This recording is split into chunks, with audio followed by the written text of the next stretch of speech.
ঢাকা দোহা শীর্ষ বৈঠকে জনশক্তি রপ্তানি সহ 10টি চুক্তি ও সমঝোতার স্মারক সই। বাংলাদেশ থেকে আরও কর্মী নেওয়ার আহ্বান রাষ্ট্রপতি। বেনজিরের সম্পদ অনুসন্ধান রিপোর্ট 2 মাসের মধ্যে দেওয়ার নির্দেশ হাইকোর্টের। নজরদারিতে কারিগরি শিক্ষা বোর্ডের সাবেক চেয়ারম্যান ডিবিতে জিজ্ঞাসাবাদ। সরকারকে হটাতে দেশে বিদেশে চক্রান্ত চলছে, মন্তব্য বায়দুল কাদেরের। রাজনৈতিক কারণে খালেদা জিয়াকে দণ্ডের তথ্য মার্কিন প্রতিবেদনেও বললেন রিজভী। বিআরবি কেবল সংবাদ শিরোনাম দেখছিলেন, এবার বিস্তারিত। ব্যবসা বাণিজ্য, জনশক্তি রপ্তানি সহ নানা ক্ষেত্রে সহযোগিতা বাড়াতে 10টি চুক্তি ও সমঝোতা স্মারক সই করেছে বাংলাদেশ ও কাতার। মঙ্গলবার প্রধানমন্ত্রীর কার্যালয়ে কাতারের আমির Sheikh Tamim bin Hamad Al Thani ও প্রধানমন্ত্রী শেখ হাসিনার নেতৃত্বে দ্বিপক্ষীয় বৈঠক শেষে এগুলো সই হয়। প্রধানমন্ত্রীর কার্যালয় থেকে ভিডিও কনফারেন্সে নিজের নামে রাজধানীর কালশিতে একটি পার্ক ও উড়াল সড়কের নামকরণ উদ্বোধন করেন কাতারের আমির। রকুনুজ্জামানের রিপোর্ট। মধ্যপ্রাচ্যে বাংলাদেশের অন্যতম শ্রমবাজার কাতার।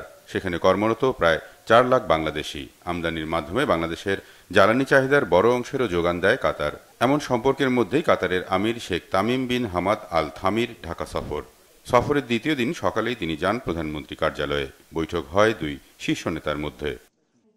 প্রতিনিধি পর্যায়ে বৈঠক শেষে হয় চুক্তি সই। দ্বৈত কর পরিহার, সাগরপথে পরিবহন, পারস্পরিক বিনিয়োগ উন্নয়ন ও সুরক্ষা এবং যৌথ ব্যবসা পরিষদ গঠন সংক্রান্ত চুক্তিতে স্বাক্ষর করে 2 দেশ। সই হয় শ্রমশক্তি, বন্দর পরিচালনা, উচ্চশিক্ষা, বৈজ্ঞানিক গবেষণা, যুব ক্রিয়া ও কূটনৈতিক প্রশিক্ষণে সহযোগিতা সংক্রান্ত সমঝোতা স্মারক। পরে ঢাকায় কালশী বালুর মাঠে নির্মিতব্য পার্ক এবং ইসিবি চত্বর থেকে কালশী উড়াল সেতু পর্যন্ত সড়কটি শেখ তামিমের নামে নামকরণ করে বাংলাদেশ। প্রধানমন্ত্রী কার্যালয় থেকে ভিডিও কনফারেন্সের মাধ্যমে উদ্বোধন করেন কাতারের আমির। রকুনুজ্জামান, বাংলা ভিশন, ঢাকা। এদিকে বাংলাদেশ থেকে আরো দক্ষ ও অর্ধদক্ষ কর্মী নিতে কাতারের আমিরের প্রতি আহ্বান জানিয়েছেন রাষ্ট্রপতি মোহাম্মদ শাহাবুদ্দিন। মঙ্গলবার বঙ্গভবনে কাতারের আমির Sheikh Tamim bin Hamad Al থানির সাথে সাক্ষাৎকালে রাষ্ট্রপতি এ আহ্বান জানান। কাতারের আমির ও তার সফর সঙ্গীদের বঙ্গভবনে স্বাগত জানিয়ে রাষ্ট্রপতি মোহাম্মদ শাহাবুদ্দিন বলেন, কাতার বাংলাদেশের গুরুত্বপূর্ণ উন্নয়ন অংশীদার। তিনি বলেন, আমিরের এ সফর 2 দেশের দ্বিপাক্ষিক সম্পর্কের ইতিহাসে এক গুরুত্বপূর্ণ অধ্যায়। বিদেশি বিনিয়োগের জন্য 100টি বিশেষ অর্থনৈতিক অঞ্চল প্রতিষ্ঠা সহ বিভিন্ন সুযোগ সুবিধা তুলে ধরে রাষ্ট্রপতি এসব সুযোগ সুবিধা গ্রহণ করে জ্বালানি, মেশিনারিজ, আইটি, খাদ্য প্রক্রিয়াজাতকরণ সহ বাংলাদেশের বিভিন্ন খাতে বিনিয়োগ করতে কাতারের বিনিয়োগকারীদের প্রতি আহ্বান জানান। আশা প্রকাশ করেন, আগামীতে 2 দেশের মধ্যে দ্বিপাক্ষিক সহযোগিতা আরও জোরদার হবে। বাংলাদেশে এলএনজি সরবরাহ করায় কাতার সরকারকে ধন্যবাদ জানিয়ে রাষ্ট্রপতি মোহাম্মদ শাহাবুদ্দিন ভবিষ্যতে জ্বালানি সহ বিভিন্ন খাতে কাতারের সহযোগিতা বৃদ্ধি পাবে বলে আশা প্রকাশ করেন। এ সময় বঙ্গভবনে প্রধানমন্ত্রী শেখ হাসিনা উপস্থিত ছিলেন। তীব্র তাপদাহ আর ঘন ঘন লোডশেডিং এ চরমভাবে বিপর্যস্ত শিল্প কারখানার উৎপাদন। শ্রমিকরা গরমে হাঁসফাঁস করায় তৈরি পোশাক কারখানার উৎপাদনশীলতা কমেছে বেশ খানিকটা। বাড়তি তাপ আর বিদ্যুতের ঘন ঘন আসা যাওয়ায় নষ্ট হচ্ছে যন্ত্রপাতিও। এই অবস্থায় রপ্তানির আদেশ বাড়লেও সময় মতো পণ্য সরবরাহ নিয়ে দুশ্চিন্তায় রপ্তানিকারকরা। আরও জানাচ্ছেন জিয়াউল হক সবুজ। দেশজুড়ে চলা তীব্র তাপপ্রবাহের কারণে অতিষ্ঠ জনজীবন। গরমের প্রভাব পড়েছে শিল্প কারখানার উৎপাদনেও। প্রচণ্ড গরমে নির্ঘুম রাত কাটায়, কর্মস্থলে গিয়ে কাজে পুরোটা মনোযোগ দিতে পারছেন না শ্রমিকরা। এর ফলে উৎপাদনশীলতা ব্যাহত হচ্ছে জানিয়েছেন রপ্তানিকারকরা। এত এক্সট্রিম হিটের দিয়ে আমরা যাচ্ছি, প্রোডাক্টিভিটি আমরা নিজেরা দেখতে পাচ্ছি যে ড্রাস্টিক্যালি কিন্তু ফল করতেছে, because they are not feeling comfortable. এখন বাসায় বলেন, অফিসে, ফ্যাক্টরিতে, হ্যাঁ factory environment relatively better, but বাসায়ও কিন্তু তারা যে হিটটা ফেস করছে, যখন 7 দিন পর যখন সকালবেলা যখন আসে, দে আর ভেরি মাচ ফ্যাটিগড। এটা কিন্তু ডিরেক্টলি আমাদের প্রোডাক্টিভিটিকে ইম্প্যাক্ট করতেছে। ন্যাচারাল গ্যাসের যে কোনো ধরনের ইঞ্জিনে যেটা হয় যে আপনার অ্যাম্বিয়েন্ট টেম্পারেচার বেড়ে গেলে তখন এই ইঞ্জিনের এফিসিয়েন্সি কমে যায়, কিংবা অন্যভাবে বললে যে ক্যাপাসিটি, আউটপুট ক্যাপাসিটি আপনার বেশ অনেকখানি কমে যায়। সেটা ক্ষেত্রভেদে 10 থেকে 20% লেভেলও হতে পারে। তো এই অবস্থায় আসলে একদিক দিয়ে যেমন সাপ্লাই কমে যায়, আবার অন্যদিকে আপনার কিছু কিছু কারণে চাহিদাও বেড়ে যায়। গরমের কালে মানুষ সবচেয়ে বেশি এসি ইউজ করার চেষ্টা করে, সো এটাও একটা ফ্যাক্টর। গরমের তীব্রতার সঙ্গে পাল্লা দিয়ে বেড়েছে লোডশেডিংও। অন্যদিকে এখনও দূর হয়নি গ্যাসের সংকট। সব মিলিয়ে কারখানার উৎপাদন চরমভাবে ব্যাহত হচ্ছে দাবি ব্যবসায়ীদের। অ্যাভারেজে 3 থেকে 4 ঘন্টা কিন্তু লোডশেডিং এখন অনেক ফ্রিকোয়েন্ট হচ্ছে। So in terms of this weather, এই ওয়েদারও যদি এই ধরনের লোডশেডিং হতে থাকে আর যে জেনারেটর যদি ফেল করতে থাকে, তাহলে আপনি ঠিক মতো বুঝতেই পারতেছেন যে কী ধরনের আমরা নেগেটিভলি ইম্প্যাক্টেড পড়ব in terms of not only productivity but overall আমাদের যে ইন্ডাস্ট্রি এখন যে ক্রাইসিসটা দিয়ে যাচ্ছে। কিছু তো সমস্যা সবসময় থাকে। পাওয়ার গ্রিডের ইস্যুটা মোটামুটি সমস্যাটা যদি আমি এক কথায় বলি যে মোর দেন সাপ্লাই প্রবলেম, পাওয়ার গ্রিডের আসলে এক্সপানশন এবং কিছু কিছু জায়গায় আপগ্রেডেশন খুব জরুরি। সেই কাজগুলো যত তাড়াতাড়ি সম্ভব হবে তত তাড়াতাড়ি সিস্টেমটা ইমপ্রুভ করবে। স্বাভাবিক উৎপাদনশীলতা বজায় রাখতে কারখানার পাশাপাশি বাসাবাড়িতেও নিরবচ্ছিন্ন বিদ্যুৎ সরবরাহ চান ব্যবসায়ীরা। জিয়াউল হক সবুজ, বাংলা ভিশন, ঢাকা।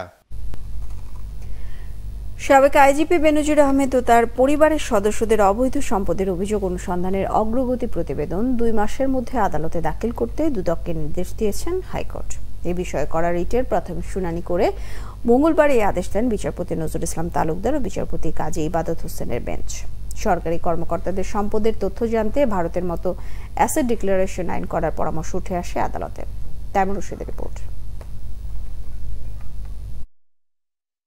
সাবেক আইজিপি বেনজির আহমেদের বিরুদ্ধে বিপুল পরিমাণ অবৈধ সম্পদ অর্জনের তথ্য সম্প্রতি উঠে আসে দেশের বেশ কিছু গণমাধ্যমে। বেনজির আহমেদ ও তার পরিবারের সদস্যদের সম্পদের অনুসন্ধান চেয়ে রিট করেন এক আইনজীবী। মঙ্গলবার রিটটি শুনানির জন্য আসে। শুনানিতে রিটকারীর আইনজীবী আদালতকে বলেন, এরই মধ্যে তদন্ত কমিটি হয়েছে, দুদক যেন নামকা ওয়াস্তে তদন্ত করে ক্লিয়ারেন্স সার্টিফিকেট না দেয় সে বিষয়ে আদালতের আদেশ চান রিটকারী। তবে বেনজির আহমেদের আইনজীবীরা বলেন, এ ধরনের আদেশ দিলে তদন্তে প্রভাব পড়তে পারে। দুদকের আইনজীবী আদালতকে বলেন, অনুসন্ধান প্রক্রিয়া আগেই শুরু হয়েছে, তাই দুদকের কোনো নিষ্ক্রিয়তা নেই এখানে। সব পক্ষের বক্তব্য শুনে 2 মাসের মধ্যে অনুসন্ধানের অগ্রগতির রিপোর্ট দিতে দুদককে নির্দেশ দেয় আদালত। প্রায় 10,000-এর বেশি মামলা, এই এলিগেশনস দুর্নীতি দমন কমিশন লন্ডি সার্ভিস দিয়েছে, অর্থাৎ ক্লিয়ার করে দিয়েছে।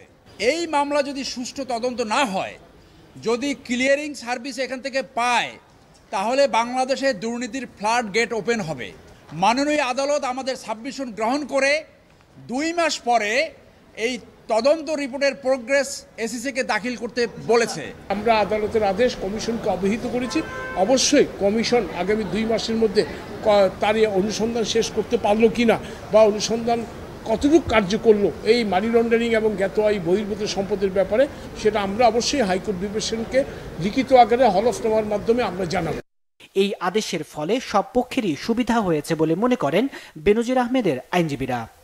অ্যান্টি কারাপশন কমিশন যদি এই ইনকোয়ারির নামে বেনজির আহমেদের বিরুদ্ধে কোনো বেআইনি পদক্ষেপ নেয় অথবা যে আইন ইন অ্যাকর্ডেন্স উইথ লোর বাইরে যায়, তাহলে কিন্তু ওনার সর্বক্ষণ রাইট রয়েছে, উনি হাইকোর্ট ডিভিশনে জুডিশিয়াল রিভিউতে আসতে পারবেন, অ্যাজ ওয়েল এজ উনি এই আদেশের বিরুদ্ধেও কিন্তু আপিল বিভাগে যেতে পারবেন। এদিকে দুর্নীতির বিরুদ্ধে সরকারের অবস্থার উল্লেখ করে সরকারি কর্মকর্তাদের সম্পদের হিসাব নিতে ভারতের মতো একটি আইন করা যায় কিনা সেই বিষয়ে পরামর্শ দিয়েছে হাইকোর্ট। এই দুইটার মধ্যে যদি দেখা যায় তার 10%-এর বেশি সম্পদ বেড়েছে, তাহলে তার বিরুদ্ধে আইনগত ব্যবস্থা গ্রহণ করা যাবে। ইন্ডিয়াতে এরকম একটা আইন আছে। উনি এটাই বলেছেন যে আমাদের দেশে এই ধরনের একটা আইন হওয়া উচিত। দেশ থেকে দুর্নীতিরোধ ও অর্থ পাচার বন্ধের বিকল্প নেই বলেও মন্তব্য করেন হাইকোর্ট। তাইমুর রশিদ, বাংলা ভিশন, ঢাকা। আওয়ামী লীগের সাধারণ সম্পাদক ওবায়দুল কাদের বলেছেন, নির্বাচিত সরকারকে অবৈধভাবে হটানোর জন্য দীর্ঘদিন ধরে দেশি বিদেশি চক্রান্ত চলছে। এই চক্রান্ত মোকাবেলায় দেশব্যাপী মুক্তিযুদ্ধের সব পক্ষের শক্তিকে প্রতিরোধ করে তোলার আহ্বান জানান তিনি। ওবায়দুল কাদের আরও বলেন, নির্বাচন ও গণতান্ত্রিক ব্যবস্থাকে ধ্বংস করতে পায়তারা করছে একটি চক্র। মঙ্গলবার রাজধানীর বঙ্গবন্ধু অ্যাভিনিউতে আওয়ামী লীগের কেন্দ্রীয় কার্যালয়ে প্রচারপত্র বিতরণ কার্যক্রমের উদ্বোধন করেন দলের সাধারণ সম্পাদক ওবায়দুল কাদের। এ সময় তিনি বলেন, উপজেলা নির্বাচনকে সামনে রেখে দেশের জনগণকে ভোটাধিকার প্রয়োগের আহ্বান জানিয়েছেন প্রধানমন্ত্রী শেখ হাসিনা। তার নির্দেশ বাস্তবায়নে জনসচেতনতা তৈরির পাশাপাশি যে কোনো ষড়যন্ত্র মোকাবেলায় ঐক্যবদ্ধ থাকার আহ্বান জানান তিনি। ওবায়দুল কাদের বলেন, গত 15 বছর ধরে গণতন্ত্র ও স্থিতিশীলতা ছিল বলেই বাংলাদেশে অবিশ্বাস্য উন্নয়ন সম্ভব হয়েছে। মানুষ নানা প্রকল্পের সুফল পাচ্ছে। বাংলাদেশের স্বচ্ছ ভোটিং ব্যবস্থার বিরুদ্ধেও দেশি বিদেশি একটা চক্র অপপ্রচার চালিয়ে যাচ্ছে বলে অভিযোগ করেন তিনি। বাংলাদেশে 2023 সালে মানবাধিকার পরিস্থিতিতে উল্লেখযোগ্য পরিবর্তন হয়নি বলা হয়েছে যুক্তরাষ্ট্রের পররাষ্ট্র দপ্তরের প্রতিবেদনে। সোমবার বার্ষিক প্রতিবেদন প্রকাশ করা হয়। এতে বাংলাদেশে বিচার বহির্ভূত হত্যাকাণ্ড সহ গুম, হত্যা, নির্যাতন, স্বেচ্ছাচারমূলক আটক, গ্রেফতার, বিচার বিভাগের স্বাধীনতায় গুরুতর সমস্যার কথা উঠে এসেছে। রাজনৈতিক বন্দী, মত প্রকাশ ও সংবাদ মাধ্যমের স্বাধীনতায় বাধা, শান্তিপূর্ণ সভা সমাবেশে হস্তক্ষেপ, রাজনৈতিক কর্মসূচিতে অযৌক্তিক বিধিনিষেধের খবর রয়েছে বলেও জানানো হয়। মার্কিন পররাষ্ট্র দপ্তর বলেছে, মানবাধিকার লঙ্ঘনের ঘটনায় ব্যাপকভাবে দায়মুক্তি দেওয়ার ঘটনাও রয়েছে। রিপোর্টে আরও বলা হয়, বেশিরভাগ ক্ষেত্রে মানবাধিকার লঙ্ঘনের ঘটনায় জড়িত থাকতে পারেন এমন কর্মকর্তা বা নিরাপত্তা বাহিনীর সদস্যদের শনাক্ত ও শাস্তি দিতে গ্রহণযোগ্য পদক্ষেপ নেয়নি সরকার। বিএনপির সিনিয়র যুগ্ম মহাসচিব রুহুল কবির রিজভী বলেছেন, বেগম খালেদা জিয়াকে মিথ্যা মামলায় সাজা দেয়া নিয়ে দেশবাসী এতদিন যা মনে করেছে তা মার্কিন প্রতিবেদনেও উঠে এসেছে। বলেন, বিরোধী দলকে দমনে গুম, বিচার বহির্ভূত হত্যা ও ধারাবাহিক খুনের এক ভয়াবহ মানবাধিকার লঙ্ঘনের বাতাবরণ তৈরি করা হয়েছে। সরকারের সকল অপকর্মের দায় নিয়েছে পার্শ্ববর্তী দেশ। মঙ্গলবার নয়াপল্টনে দলের কেন্দ্রীয় কার্যালয়ে সংবাদ সম্মেলনে রুহুল কবির রিজভী বলেন, বেগম খালেদা জিয়াকে রাজনীতি থেকে দূরে রাখার জন্যই যে রাজনৈতিক উদ্দেশ্যে মিথ্যা মামলায় সাজা দিয়ে বন্দী করা হয়েছে তা আজ দেশ বিদেশে সর্বজন বিদিত। যুক্তরাষ্ট্রের মানবাধিকার রিপোর্টেও সেটি উল্লেখ করা হয়েছে। বলা হয়েছে, বিরোধী নেতাকর্মীদের গ্রেফতার ও শান্তিপূর্ণ সভা সমাবেশে বাধা দেওয়া সহ বিভিন্ন অবনতিশীল মানবাধিকার পরিস্থিতি তৈরি হয়েছে। বাংলাদেশিদের বিএসএফ এর নির্বিচারে হত্যা ও নির্যাতনের ঘটনার তীব্র নিন্দা প্রতিবাদ জানান রুহুল কবির রিজভী।